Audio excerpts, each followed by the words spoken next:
Halo sobat penikmat horor, ketemu lagi dengan saya di channel Festinel Studio TV. Kali ini saya akan membawakan kisah yang berjudul Tersesat di Rumah Sakit Gaib. Tapi sebelumnya jangan lupa subscribe channel ini untuk update kisah-kisah lainnya. Jangan lupa bunyikan tombol loncengnya. Tak perlu berlama-lama lagi, yuk kita mulai ceritanya. Kata orang tua dulu, jangan keluar rumah saat maghrib menjelang, kecuali untuk pergi beribadah. Karena saat tiba waktu maghrib, sebangsa jin, setan, dan iblis sedang berada di puncak kekuatannya. Maka ketika kita keluar rumah menjelang waktu maghrib, bukan diniatkan untuk beribadah, makhluk-makhluk astral akan menampakkan dirinya, dan bahkan kita akan disesatkan olehnya. Peristiwa tersebut pernah kualami beberapa tahun yang lalu. Peristiwa itu sangat mengerikan, bahkan sampai saat ini peristiwa itu masih teringat di benak. Perkataan orang tua dulu itu tidak kuhiraukan. Aku anggap itu hanya sebuah mitos untuk menakuti anak-anak agar jangan keluar rumah kala datang waktu maghrib. Maghrib menjelang, matahari perlahan mulai tenggelam, menenggelamkan dirinya di ufuk barat. Semburat cahaya jingga nampak berpendar di angkasa akibat dari pancaran sinar mentari yang perlahan mulai terbenam. Sementara mulai terdengar sayup-sayup suara kumandang azan di beberapa masjid. Orang-orang nampak terlihat sibuk menutup pintu dan jendela rumah, serta nampak beberapa orang pria yang bersarung dengan pakaian kokonya dan berkopiah berjalan menuju ke masjid. Sepertinya mereka hendak melaksanakan sholat maghrib berjamaah. Tapi tidak denganku. Aku malah menarik gas motor, menembus jalanan yang agak lengang dengan tujuan berkunjung ke rumah temanku di daerah Parung Bogor. Tampak langit sudah mulai terlihat gelap karena matahari sudah lebih ke peraduannya. Akhirnya alam pun mulai mengikuti jejak sang langit, yaitu kegelapan mulai menyelimutinya. Siang pun hilang berganti malam.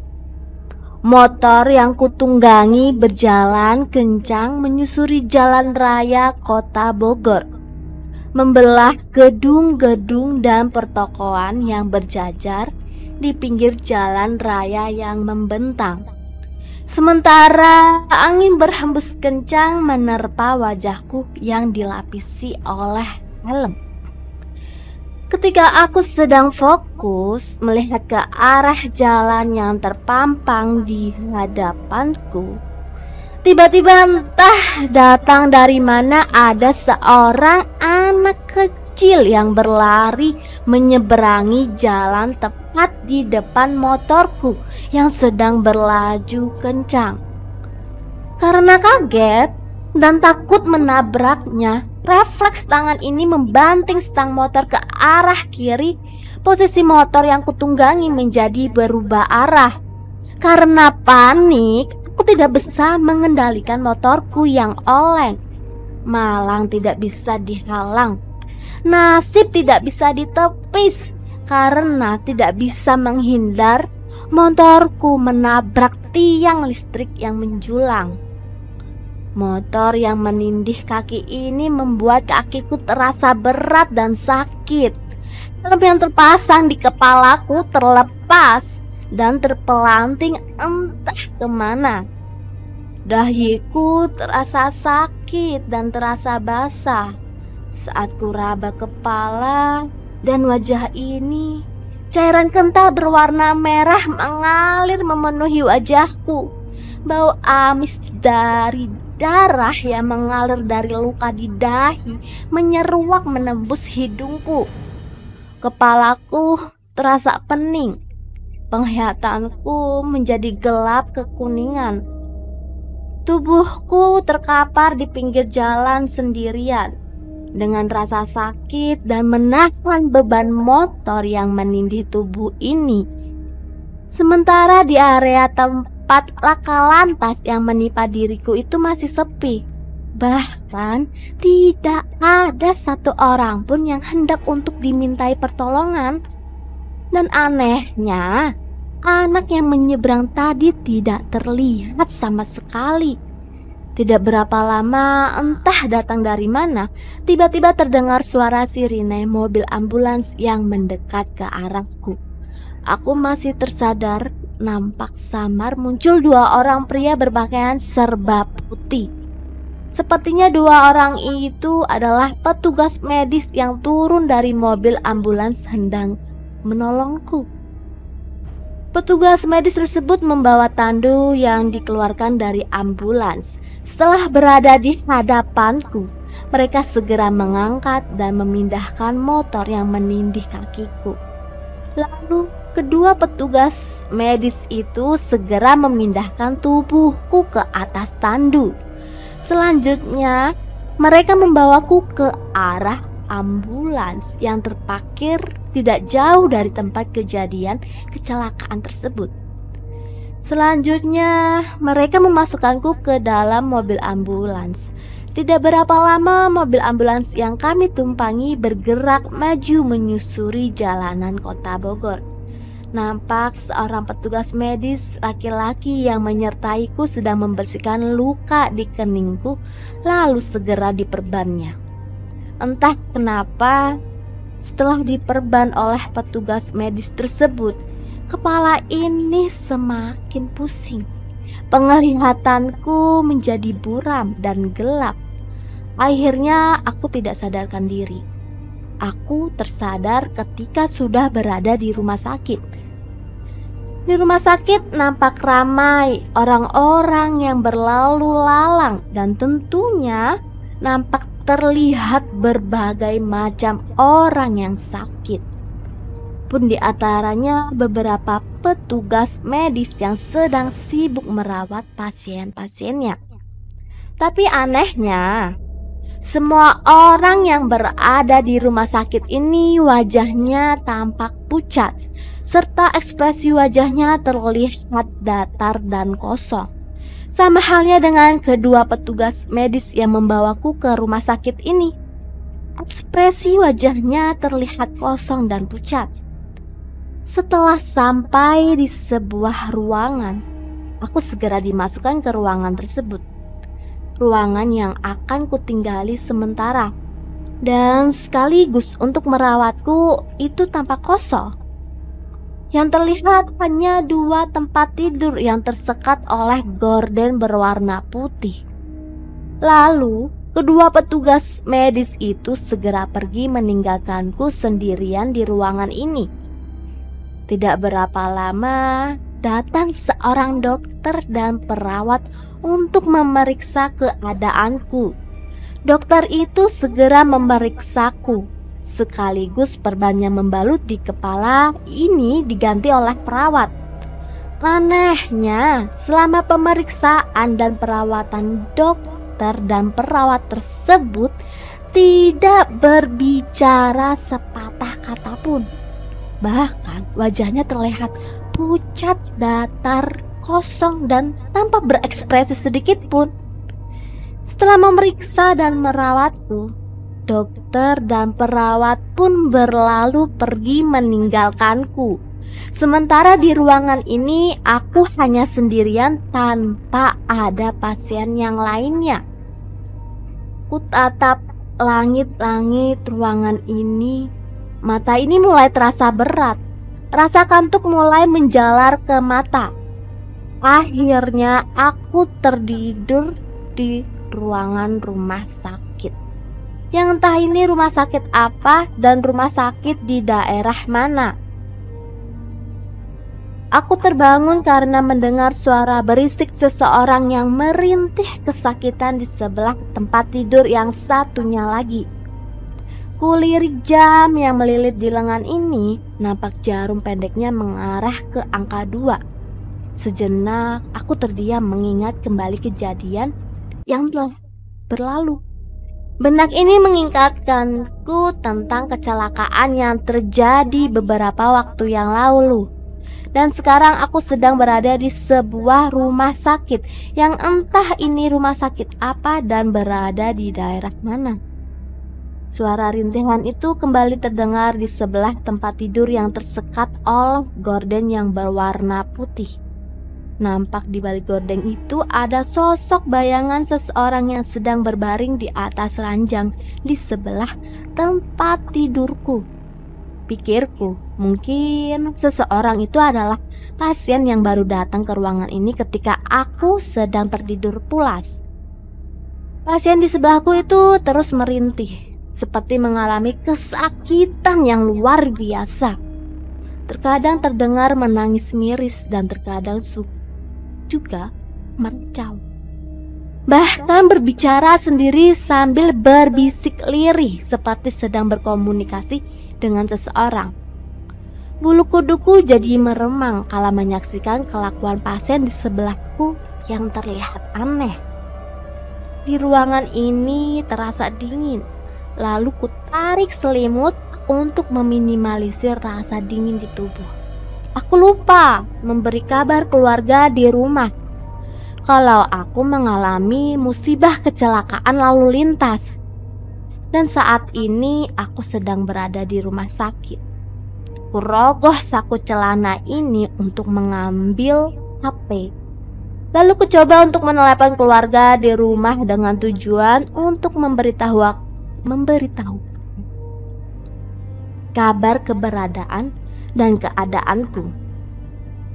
Tapi tidak ada sambungan. Yang terdengar suara perempuan yang berkata, "Maaf, nomor yang Anda hubungi sedang berada di luar jangkauan." Coba kembali untuk menelepon beberapa kali, tapi hasilnya sama seperti tadi, tidak tersambung. Lalu kucoba untuk mengirimkan beberapa pesan, tapi pesan tersebut tidak tersampaikan. Aku mencoba untuk menghubungi dan mengirim pesan kepada saudaraku yang lain dan teman-temanku yang nomornya tersimpan di ponsel, tapi hasilnya nihil, tidak tersambung dan tidak tersampaikan. Aneh sekali, padahal di sini sinyalnya cukup bagus, gumamku sambil memperhatikan ponsel. Ku tarik nafas ini, lalu ku hembuskan perlahan. Pasien di ranjang sebelah kembali terdengar gaduh dengan suara rintihannya yang kian menjadi. Kala ku perhatikan pasien tersebut, nampak ia masih merintih, menangis, meracau, bahkan sekarang tertawa cekikikan seperti orang yang stres. Bulu kuduk ini meremang, bahkan bergidik kala menyaksikan kelakuan pasien di sebelahku itu. Kuhiraukan pasien tersebut, lalu kucoba kembali untuk menghubungi keluarga, saudara, dan teman-temanku. Tapi hasilnya nihil seperti tadi. Tidak ada satupun yang terhubung. Percuma saja walaupun berhasil menghubungi keluarga dan teman-temanku. Aku tidak tahu ini rumah sakit apa dan rumah sakitnya di daerah mana, karena tadi aku lupa menanyakan kepada petugas medis dan dokter yang memeriksaku. Gumamku sambil menjatuhkan ponsel ini di tempat tidur. Keadaan di rumah sakit ini sangat hening. Yang terdengar hanya suara rintihan pasien di ranjang sebelah yang membuatku kian merinding. Kucoba untuk memejamkan mata ini, berharap tertidur pulas. Tapi pasien di ranjang sebelah itu membuatku tidak bisa memejamkan mata, apalagi tertidur. Ingin rasanya menghampiri pasien di sebelahku untuk mengetahui keadaannya, tapi nyaliku belum siap untuk itu. Tiba-tiba ranjang tempat pasien berbaring di sebelahku itu terdengar semakin gaduh. Kuperhatikan pasien tersebut di balik gorden putih ini Pasien tersebut tubuhnya seperti mengejang, menggelinjang, bahkan seperti membentur-benturkan tubuhnya di atas ranjang tempat ia berbaring. Keadaan dan sikap aneh pasien tersebut terjadi cukup lama. Rasa penasaranku mengalahkan rasa takutku. Karena ada rasa khawatir takut terjadi sesuatu dengan pasien tersebut, ku beranikan diri untuk memeriksa dengan membuka gorden yang membatasiku dengan pasien itu. Perlahan ku sibak gorden putih tersebut. Aku terkejut. Jantungku berdegup kencang kala gorden ini terbuka karena mata ini menyaksikan keadaan pasien tersebut sangat mengerikan. Saat ku sibak gorden putih itu, mata ini terbelalak, mulutku menganga kala terlihat pasien tersebut wajahnya dipenuhi oleh darah, sementara kornea matanya nampak putih semua. Dengan posisinya yang berbaring, pasien itu tubuhnya kejang, menggelinjang dan bergetar hebat, serta semua jemarinya seperti mengepal. Pasien tersebut sepertinya seorang perempuan. Panik bercampur takut menguasai diri ini kala aku saksikan keadaan pasien tersebut. Ingin berteriak, tapi suaraku tertahan dan tercekat di tenggorokan. Saat ku paksakan berteriak untuk memanggil dokter dan perawat supaya pasien tersebut cepat ditolong, tiba-tiba pasien itu bangkit dari ranjangnya, lalu duduk di atas ranjang tersebut tanpa merubah posisi duduknya. Tubuh pasien itu tiba-tiba berputar ke arahku. Kakinya menghadap ke depan, sementara tubuhnya menghadap ke arah samping. Wajahnya tidak terlihat begitu jelas karena tertutup oleh darahnya yang sebagiannya sudah mengering. Sementara seluruh kornea matanya nampak semakin memutih. Bau anyir tercium dari arahnya yang sangat menyengat dan menusuk hidungku. Perut ini terasa mual, ingin rasanya muntah saat bau anyir itu memenuhi rongga hidungku. Mata ini semakin terbelalak, mulutku semakin menganga dan tubuh ini menjadi kaku kala kengerian itu nampak nyata terpampang di hadapanku. Belum sempat rasa ngeri ini hilang, tiba-tiba terdengar suara gemertak tulang leher yang saling beradu dari arah pasien perempuan yang ada di hadapanku. Tiba-tiba kepala pasien perempuan tersebut terkulai dan akhirnya kepala itu terpisah dari tubuhnya, lalu kepalanya menggelinding jatuh di hadapanku yang sedang berdiri mematung. Darah segar mengalir deras seperti air mancur yang keluar dari lehernya.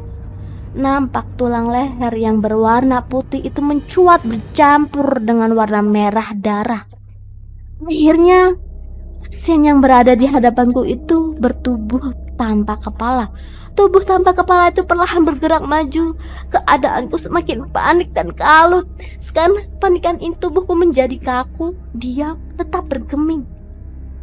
Ingin rasanya aku berlari untuk menghindari kengerian ini, tapi tubuhku tidak bisa untuk digerakkan. Perempuan tanpa kepala itu berjalan semakin mendekatiku. Lalu tiba-tiba kepala ini terasa pusing kala perempuan tanpa kepala itu melewati dan menembus tubuh ini. Kegelapan menghalangi pandanganku. Selanjutnya aku tidak tahu apa yang sedang terjadi. Aku tersadar seperti terbangun dari tidur. Kepalaku terasa pusing. Perlahan mata ini terbuka, nampak di ruangan ini masih terlihat samar. Ketika kesadaranku telah pulih seluruhnya dan penglihatan ini telah kembali normal, aku dikejutkan kembali dengan kengerian yang lain. Di hadapanku banyak sosok seperti dokter dan perawat. Mereka nampak terlihat aneh, terdiam, mematung, sementara matanya yang tajam dan kosong tidak lepas menatapku. Sosok dokter dan perawat tersebut wajahnya tidak begitu jelas terlihat karena mereka mengenakan masker dan baju operasi sebagaimana pakaian yang dikenakan petugas medis di rumah sakit untuk mengoperasi seseorang. Dari tangan-tangan mereka nampak menggenggam sebuah peralatan operasi. Seperti gunting dan pisau kecil, sepertinya mereka hendak mengoperasiku. Aku masih berbaring di ranjang ini dengan dikelilingi oleh petugas medis misterius yang terlihat menyeramkan. Ingin bangkit dan berlari dari ranjang dan ruangan ini untuk menghindari kengerian yang mencekam. Tapi tubuh ini terasa kaku, mataku terbelalak dan jantung ini berdegup kencang kala petugas-petugas medis menyeramkan itu perlahan bergerak mendekatiku. Ketakutanku kian menjadi kalah dari pisau dan gunting kecil yang mereka pegang dilumuri oleh darah yang mengental. Sepertinya mereka habis melakukan operasi. Tenggorokan ini seperti tercekat kala aku ingin berteriak meminta pertolongan. Wajah-wajah beringas dan mengerikan dari petugas-petugas medis tersebut membuat peluh dingin keluar membasahi tubuh ini. Sementara mereka bergerak maju semakin mendekatiku. Dalam kekalutan dan ketakutan yang menguasai diri ini, aku teringat bahwa ini bukan nyata. Tapi aku sedang berada di alam lain dan mereka adalah makhluk-makhluk astral yang hendak menggangguku. Walaupun aku awam dalam hal ilmu agama, tapi sedikit benak ini masih teringat bacaan doa dan ayat Quran yang ku dengar dari ustadz sewaktu kecil ketika aku belajar ngaji.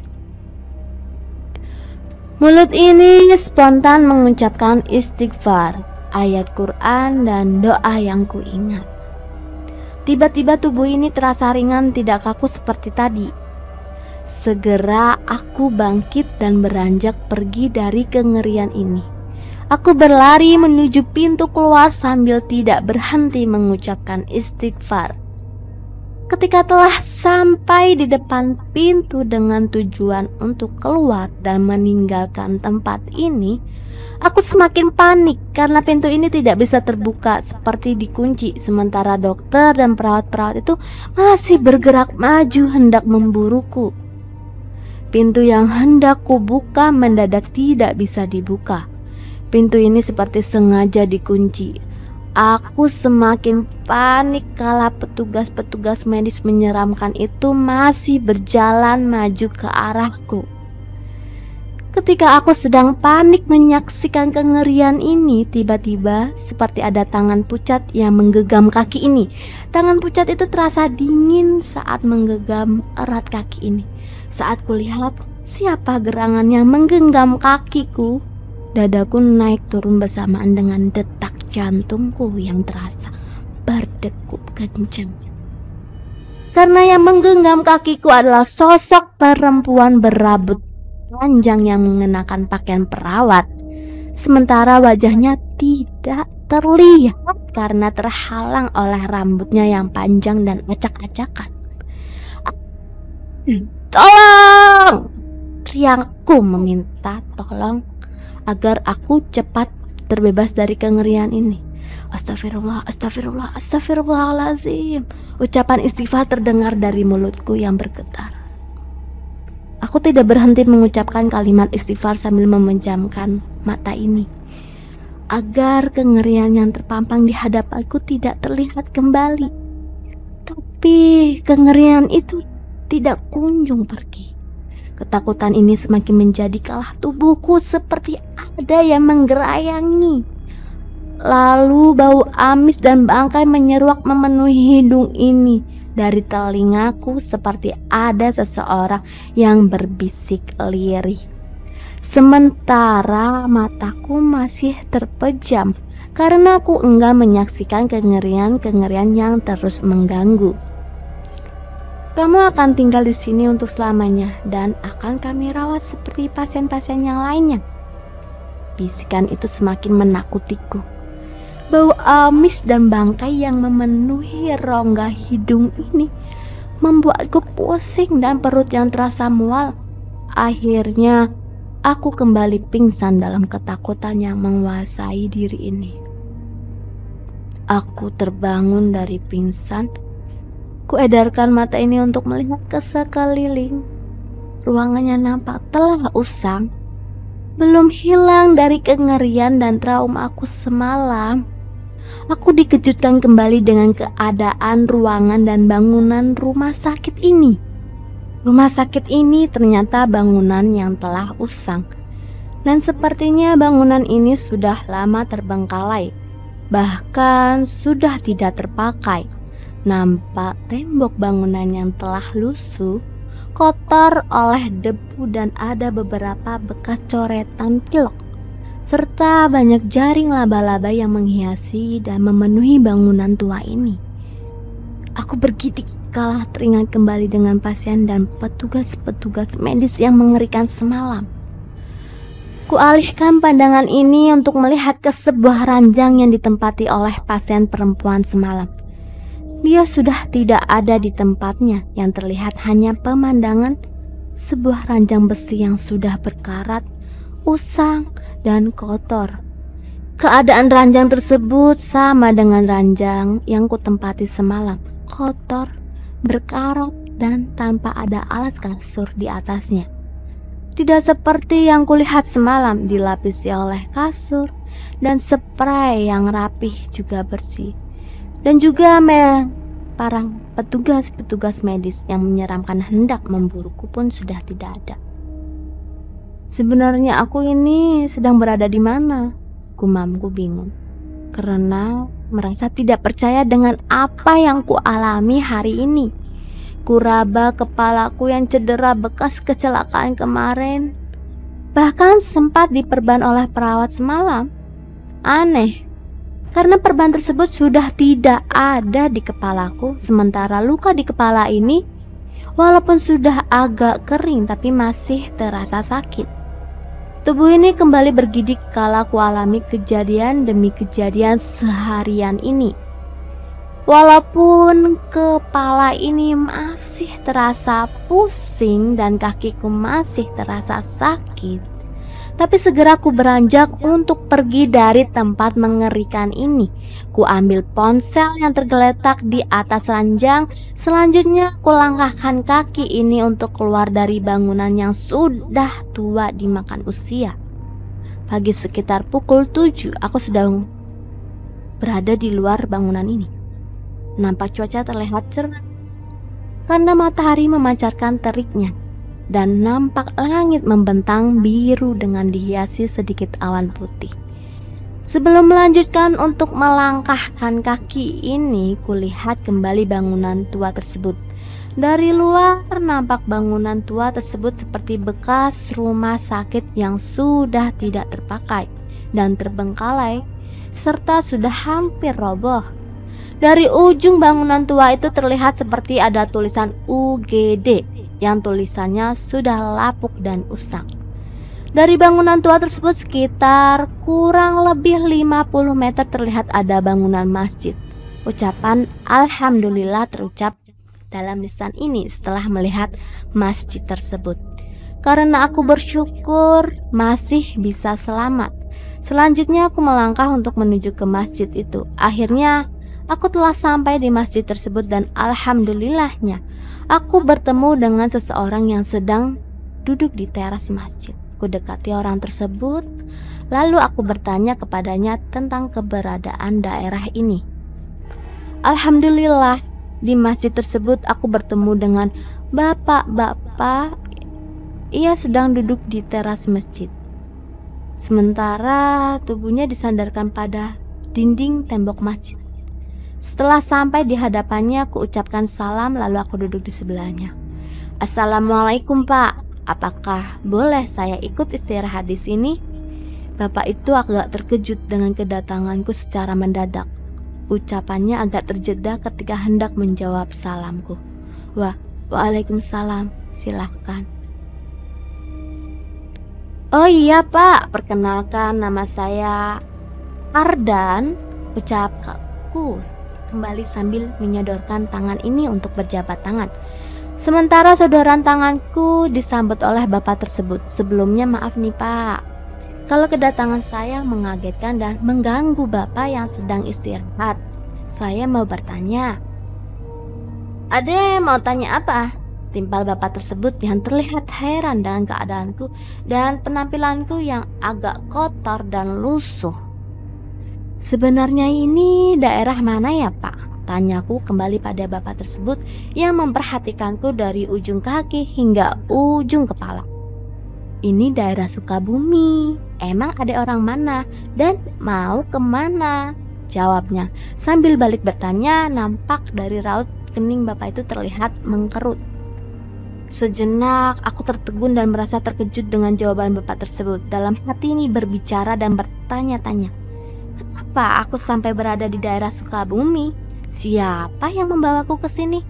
Perasaan sewaktu aku mengalami kecelakaan, aku dibawa oleh petugas medis dengan mobil ambulans. "Sebenarnya adik dari mana dan mau kemana?" pertanyaan bapak tersebut membuyarkan lamunanku. Iya Pak, bagaimana?" Aku malah balik bertanya karena aku tidak fokus apa yang ditanyakan oleh bapak tersebut. "Adik dari mana dan mau kemana?" ujarnya mengulangi pertanyaannya. "Saya dari rumah sakit sebelah masjid ini." "Dari rumah sakit sebelah masjid ini?" tanya bapak tersebut nampak heran dengan jawabanku sambil mengernyitkan dahinya. "Iya, dari rumah sakit sebelah masjid ini," jawabku kembali untuk menegaskan. Perasaan di wilayah ini tidak ada rumah sakit. Memang dulu di dekat masjid ini ada rumah sakit Islam, tapi sudah hampir 10 tahun bangunan rumah sakit tersebut terbengkalai karena sudah lama tidak dipergunakan lagi. Aku terkejut dan merasa bingung dengan keterangan bapak tersebut. Teringat kembali semalam ketika kecelakaan menimpaku di daerah Bogor ketika hendak berkunjung ke rumah teman, dan aku dibawa oleh 2 orang petugas medis menuju rumah sakit itu. Di rumah sakit tersebut nampak normal seperti gedung-gedung rumah sakit lainnya, tapi memang banyak kejanggalan yang kualami selama berada di rumah sakit tersebut. Sejenak aku merenungi kejadian-kejadian yang kualami seharian ini. Aku benar-benar telah disesatkan oleh makhluk-makhluk astral sampai ke daerah ini. Karena selama berada di rumah sakit yang sudah tidak terpakai itu, aku mengalami gangguan yang mengerikan. "Memangnya ada yang habis ngapain di bekas bangunan rumah sakit itu?" tanya kembali bapak tersebut sambil menunjuk ke arah bangunan tua yang berdampingan dengan masjid ini. Sebelum menjawab pertanyaannya, terlebih dahulu ku tarik nafas ini, lalu ku hembuskan perlahan. Seingatku kemarin sewaktu menjelang maghrib, saya hendak berkunjung ke rumah sahabat saya di Parung, Bogor dengan mengendarai motor. Tapi tiba-tiba di tengah perjalanan saya mengalami kecelakaan. Motor yang saya kendarai menabrak tiang listrik. Karena saya berusaha menghindar dari menabrak anak kecil yang sedang menyeberang, kepala saya terluka karena menghantam tiang listrik. Sementara tubuh saya tertindih motor. Saya terkapar di jalan sendirian. Sementara di jalan keadaannya masih sepi, tidak ada seorang pun yang menolong saya. Lalu tiba-tiba entah datang dari mana sebuah mobil ambulans datang mendekati saya yang sedang terkapar. 2 orang petugas medis keluar dari ambulans tersebut dengan membawa tandu. Tubuh saya dipindahkan ke tandu, lalu saya dibawa dan dimasukkan ke dalam mobil ambulans oleh petugas medis tersebut. Tidak berapa lama mobil ambulans melaju dengan kecepatan sedang. Kepala saya yang cedera diperban oleh salah satu petugas medis. Tiba-tiba saya pingsan di dalam mobil ambulans. Saya tersadar ketika sudah berada di sebuah rumah sakit yang entah saya juga tidak tahu itu rumah sakit apa. Rumah sakit tersebut terlihat biasa seperti rumah sakit pada umumnya yang terlihat masih aktif. Karena terlihat ramai banyak orang dan pasien yang dirawat. Bahkan ada beberapa dokter, perawat beserta petugas medis yang sedang bertugas. Tapi di rumah sakit tersebut banyak keanehan dan kejanggalan yang saya rasakan. Beberapa kali saya sempat tidak sadarkan diri karena mengalami kengerian selama berada di rumah sakit tersebut. Ketika tersadar dari pingsan, saya merasa heran karena saya berada di dalam bangunan tua yang kotor, bahkan sampai hampir roboh. Ujarku menjelaskan panjang lebar pengalamanku kepada bapak tersebut hingga aku berada di tempat bangunan tua yang sudah tidak terpakai tersebut. Bapak tersebut nampak bengong bahkan melongo setelah mendengarkan keterangan dan penjelasanku itu. Bahkan mulutnya mengucapkan istighfar kala aku menjelaskannya. Astagfirullahaladzim, adek benar-benar telah disesatkan oleh makhluk-makhluk gaib. Makanya orang tua dulu melarang siapapun untuk keluar jauh-jauh ketika menjelang maghrib. Kalau bahasa Sundanya mah menjelang maghrib itu disebut dengan sarepna, karena waktu sarepna itu sebangsa jin sedang berada di puncak kekuatannya. Bahkan Rasulullah juga melarang umatnya untuk berpergian di waktu menjelang maghrib. Bahkan dianjurkan untuk menutup pintu dan jendela rumah. Timpal bapak tersebut yang merasa kasihan dengan keadaanku. Berarti adek ini aslinya orang Bogor ya? Iya pak. Memang sih semenjak bangunan rumah sakit itu sudah tidak terpakai lagi. Banyak kejadian-kejadian yang janggal dan aneh. Bahkan pernah ada warga sekitaran sini yang mengalami keanehan-keanehan di bekas bangunan rumah sakit tersebut. Orang tersebut menceritakan ketika ia sedang melewati bangunan bekas rumah sakit itu, dari bangunan itu terlihat ramai. Banyak orang yang sedang beraktivitas seperti rumah sakit aktif. Padahal ia tahu kalau bangunan rumah sakit itu sudah tidak terpakai dan terbengkalai, ucap bapak tersebut. Jadi bangunan tersebut bekas rumah sakit yang sudah lama tidak terpakai. Tanyaku masih tidak percaya dengan kejadian yang kualami. Ya betul, terus sekarang adek mau kemana? Tanya kembali bapak tersebut. Saya mau pulang ke Bogor, tapi saya tidak punya uang untuk ongkos pulang. Dompet saya hilang, mungkin terjatuh sewaktu kecelakaan kemarin, timpalku. Tiba-tiba di dalam saku celana ponselku bergetar, lalu kurogoh saku celana ini untuk mengambil ponsel tersebut. Nampak di layar ponsel ada panggilan masuk yang tertera nama abangku. Segera ku angkat panggilan masuk tersebut. Terdengar panik di sana, suara abangku menanyakan keadaan dan keberadaanku. Halo Dan, kamu sekarang ada di mana? Terus keadaanmu bagaimana? Abang khawatir. Sudah seminggu ini abang nyariin kamu. Bapak dan ibu juga khawatir dengan keadaanmu. Kata ibu kemarin kamu mau main ke rumah teman kamu di daerah Parung Bogor. Tapi ketika abang nyamperin ke rumah teman kamu, dari kemarin kamu tidak ada di rumahnya. Abang sudah muter-muter nyariin kamu kemana-mana, ke teman-teman dekatmu yang lain, tapi kamu tidak ada. Bahkan abang sudah lapor sama polisi untuk mencari kamu. Tanya abangku yang terdengar panik di ujung telepon sana. Seminggu abang nyariin aku, perasaan baru sehari semenjak aku pergi dari rumah. Gumamku merasa heran. Dan kamu masih ada di situ kan? Suara abangku di ujung sana membuyarkan lamunanku. Iya bang, aku masih di sini. Abang jangan khawatir, aku baik-baik saja. Abang jemput saja aku di daerah Sukabumi. Nanti alamatnya aku Sherlock. Di Sukabumi? Ngapain kamu ada di Sukabumi? Tanya abangku kembali merasa heran. Ceritanya panjang, nanti aku ceritain semuanya. Sekarang abang jemput aja dulu. Mau pulang gak ada uang, dompetku hilang. Ya sudah, kamu tunggu di situ. Nanti abang jemput. Abang mau pinjem mobil dulu ke teman abang untuk jemput kamu, ucap abangku sambil menutup teleponnya yang terdengar suara tuh di ujung telepon sana. Sambil menunggu jemputan, aku kembali berbincang-bincang dengan bapak tersebut. Karena merasa kasihan, bapak tersebut berbaik hati membelikan makanan dan minuman. Alhamdulillah, perut ini sudah terganjal dengan makanan pemberian bapak yang baik hati.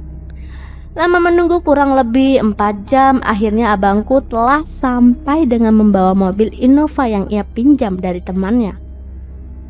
Ketika bertemu dengannya, ia sempat menanyakan keadaanku yang tampak kacau dan ada beberapa luka di area wajahku. Sebelum pergi untuk pulang ke Bogor, tidak lupa aku dan abangku berpamitan sekaligus mengucapkan terima kasih kepada bapak yang baik hati. Mobil yang kutugangi bersama abangku segera melaju meninggalkan tempat dan bapak yang berdiri sambil menatap mobil yang kami kendarai. Mobil yang disupiri abangku melaju dengan cepat menuju arah Bogor. Akhirnya kami sudah sampai di rumah. Di rumah kami disambut oleh kedua orang tua kami yang mengkhawatirkanku. Ibu dan bapakku tidak menanyakan langsung bagaimana keadaanku karena beliau mengerti dengan keadaanku yang tampak kacau. Setelah membersihkan diri dan istirahat dengan cukup, baru aku menceritakan kejadian yang kualami kepada kedua orang tua dan abangku. Aku menceritakan dengan detail dari semenjak pergi maghrib itu untuk berkunjung ke rumah teman hingga mengalami kecelakaan, bahkan terdampar dan mengalami hal mistis yang mengerikan di bekas bangunan rumah sakit di daerah Sukabumi. Kedua orang tua dan abangku terlihat bengong karena merasa tidak percaya mendengarkan penjelasanku. Dan akhirnya kedua orang tuaku memberikan nasihat untuk tidak menyepelekan perkataan orang tua dulu. Dan kejadian ini untuk dijadikan pelajaran ke depannya untukku. Bahkan Islam juga menjelaskan agar menahan diri dan untuk tidak berpergian jauh ketika waktu maghrib menjelang. Serta bagi umat muslim waktu maghrib bukan waktunya untuk bepergian, tapi waktunya untuk beribadah. Setelah kejadian tersebut aku tidak berani untuk berpergian keluar rumah menjelang waktu maghrib. Sementara motorku yang sempat kutinggalkan dikabarkan berada di kantor polisi. Selanjutnya aku dan abangku mengambil motor tersebut di kantor polisi. Ikuti terus kisah-kisah menarik lainnya di Festinel Studio TV. Bye.